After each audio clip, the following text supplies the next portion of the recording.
Hello tech friends.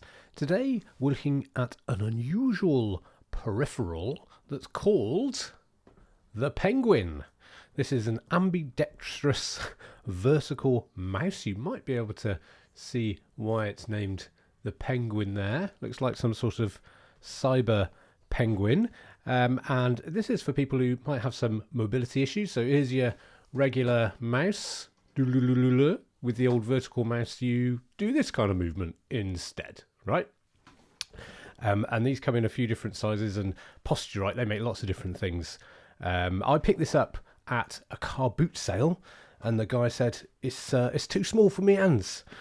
So let's have a look at the back here, because you can get this in small, medium, or large, and it gives you this handy little measurement guide on the side for you to compare your hand to. It says the Penguin mouse is available in 3 sizes. To choose the correct one for you, measure your hand from the first crease on your wrist to the tip of your middle finger. I think that's the middle one. So you lay it out here. So I think my hands are a bit too big for this one, which is the medium one, but that's okay. I'm sure we'll be able to demonstrate it. Look at this hand gripping the penguin there, and he's got a shirt and a jacket on, so he must be a professional. Let's pop this open and see what's in the box. Oh look, it says this is protected bio coat. Keeps this product fresher and cleaner for longer, protecting against odor causing and staining microbes such as bacteria and mold. I could have done with that on this, my regular mouse, which is looking a little worn now. This is a Logitech MX Master. It's a bit over the top, to be perfectly honest, but it does have a nice freewheeling scroll wheel that I feel like if you spin it forever and ever, it'll be like the movie Inception, and you'll be able to tell if you're in the real world or not. Okay, let's pop this open. What have we got? We've got the power cable, I guess, or because it's wireless, it might be able to connect via the cable as well. But look at that proprietary connection. Not great. Look, here's a little card here. This is like your warranty card, I guess. Oh, actually, no, it's some instructions. Thank you for purchasing this naturally ergonomic ambidextrous Penguin vertical mouse. Ambidextrous, certainly something you can't say about the MX Master. Boo! My hand doesn't quite fit over that one. 1. The way to hold your Penguin mouse is different to a standard style mouse. Hold your Penguin mouse as shown in the image on the box. This position may take a while to get used to, but persist and you will soon experience the benefits of the Penguin mouse. 2. The USB receiver for the wireless Penguin mouse is located under a small cover on the underside of the Penguin. See the user guide. 3. The charging cable, included only if a wireless Penguin, so I guess you could get a wired one as well, should only be used for recharging the internal battery. Charged directly from your PC and not via a USB hub, because you wouldn't get the power that you were looking for. And then we've got some things in different languages as well. Then we've got the full user guide here, which is quite the pamphlet. And then if we pop this open, here is the device itself. Now you have got to admit that is a weird looking device. It looks like the Penguin, if that's what you choose to recognize that shape as, has got sort of like a visor on, like one of those Apple Vision things. And look, he's got looks like a little bow tie, and that's like a switch. So I think that's the scroll wheel. That'll be probably your left mouse button and your right mouse button. And then you hold it like this.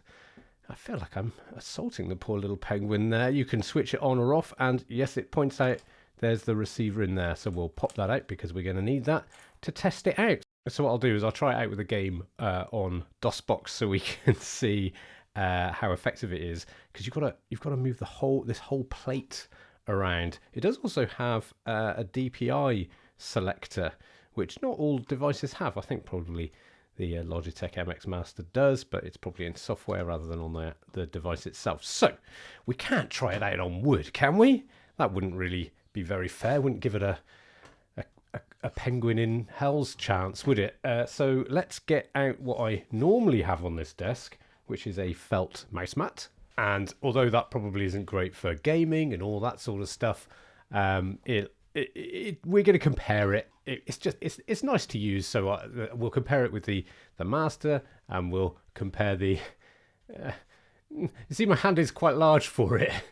A penguin fits in the palm of your hand. So I'll find out what this button does, and we'll get going in DOSBox. Okay, so I've just switched it on, and you get a little ice blue, they describe it in the user guide, indicator to show it's working. This will flash different colours if it can't get a connection or the battery's running low, that sort of thing. This bow tie I was reading there, it's to switch between left-handed mode and right-handed mode, which I think may well switch over these buttons, because I can't think what else it would do, or maybe it inverts the scroll wheel, actually. That's also possible. Right, let's fire up a game and give it a go.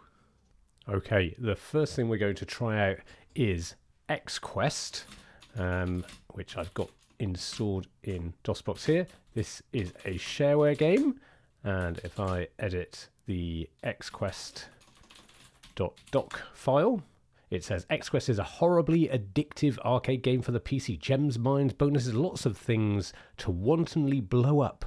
They're all here, folks, along with a few minor enhancements. Evil snigger. For those, there's a lot more personality in shareware games, all right? You just got to understand that. For those few sad individuals who haven't played the game, here is, and there's a story, there's game requirements, but you're going to pick up what this game is all about almost immediately. So let's just get it started.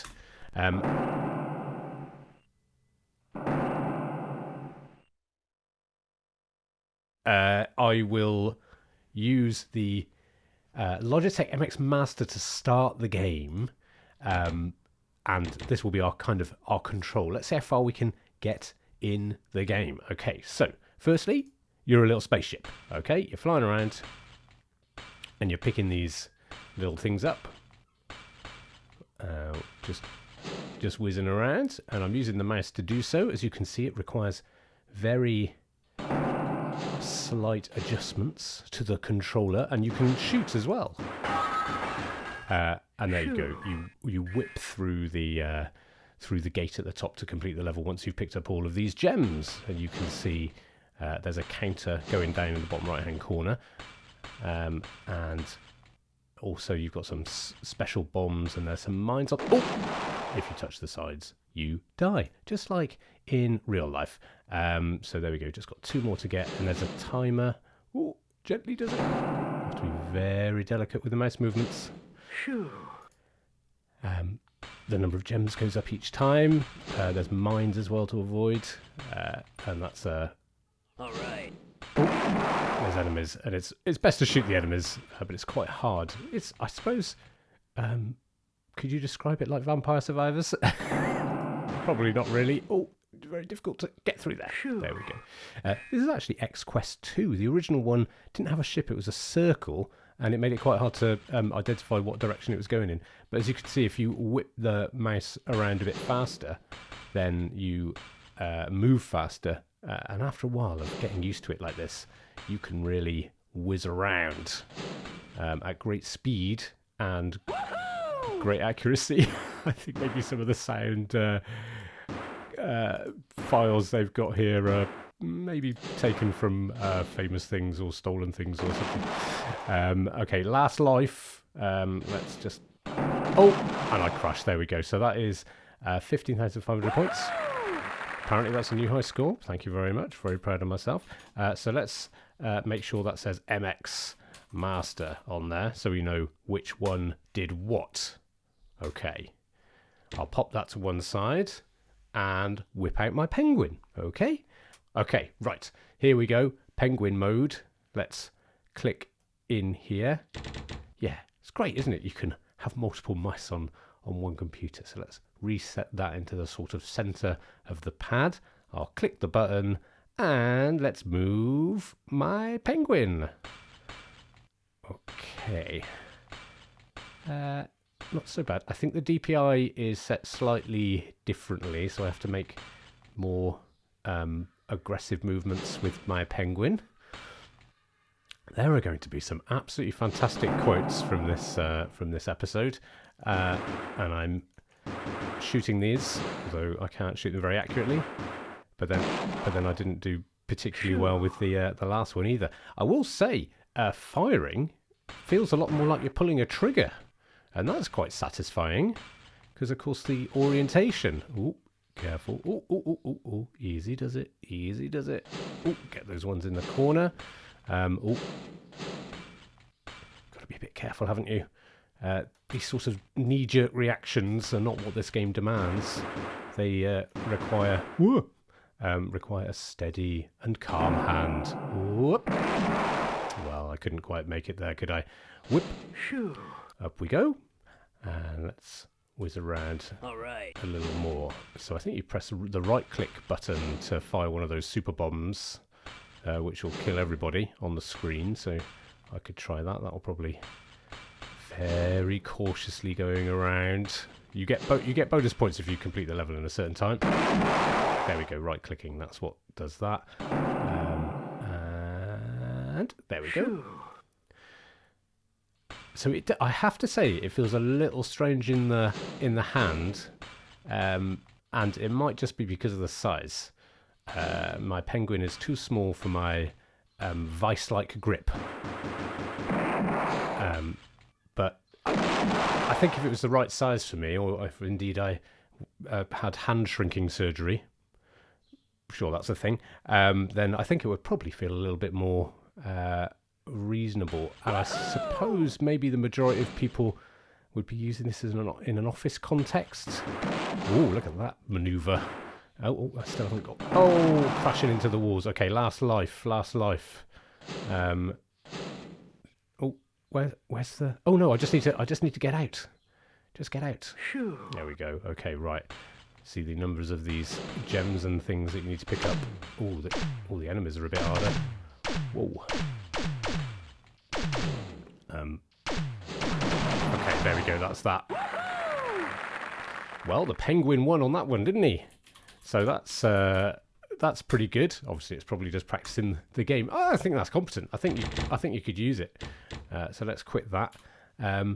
There's one last game I thought which was so appropriate for this video.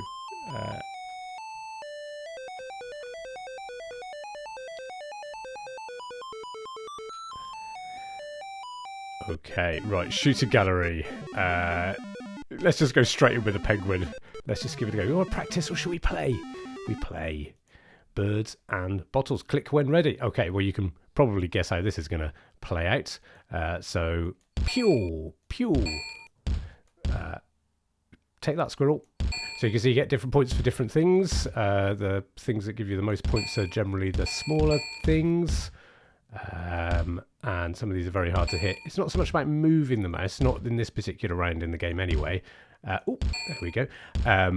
Because you could just hold it still. But again, pulling the trigger feels nice. It's got a nice sort of pew-pew feel about it. That's a technical term that the manufacturers of such devices use all of the time. Birds, birds, birds, birds, birds. It's the candles you want in this when they come up. All these little bottles. These are worth 20 points. Take that. Oh, gosh, it's quite hard to get the timing right. And I don't think that's anything to do with the mouse. I think that's more the moron who's using them. Here we go. Candle time. Go. Stay still. It'd be very difficult, wouldn't it, to fire a shot at a candle and blow it out. So you're right to award someone 25 points there. But what about these squirrels? Bit unfair. Tin cans. It's strange that everything makes exactly the same noise when you hit it. Oh, smiley faces. Distracted by the smiley face. And then there are different rounds in this whole game, which they start with the shooting gallery. Oh, I'm absolutely terrible at this. Click to continue. Don't mind if I do. But here we go. This is kind of a little bit more like Duck Hunt. Oh, hey, I got it. Oh, I missed it. Hey, I missed it. I missed it. Again, not so much movement. Maybe a little bit. Oh. But precision and timing and things like that, I think you could easily get used to using the Penguin. This is... Ooh! There's only 2 shots left, so let's finish this off. Right, this is the one. This is the one. Okay, come on. Just gotta prepare yourself, haven't you? You just gotta get ready. Nuts. Well, there we go. That is the Penguin. Do you know anyone that uses a device like this? Maybe you use a device like this yourself. Maybe you use it in your left hand. Maybe you use it in your right hand. Maybe you use it in both. It's a funny shape. I think you'll agree. But I suppose it does look a bit like a penguin. And I just wonder at what point they decided on the name compared to what the device needed to be shaped like. Do you think they made the shape and then called it a penguin? Maybe they rejected many other more inappropriate names. There we go. Okay, that's the Penguin. Thank you very much for watching, and I'll see you again soon.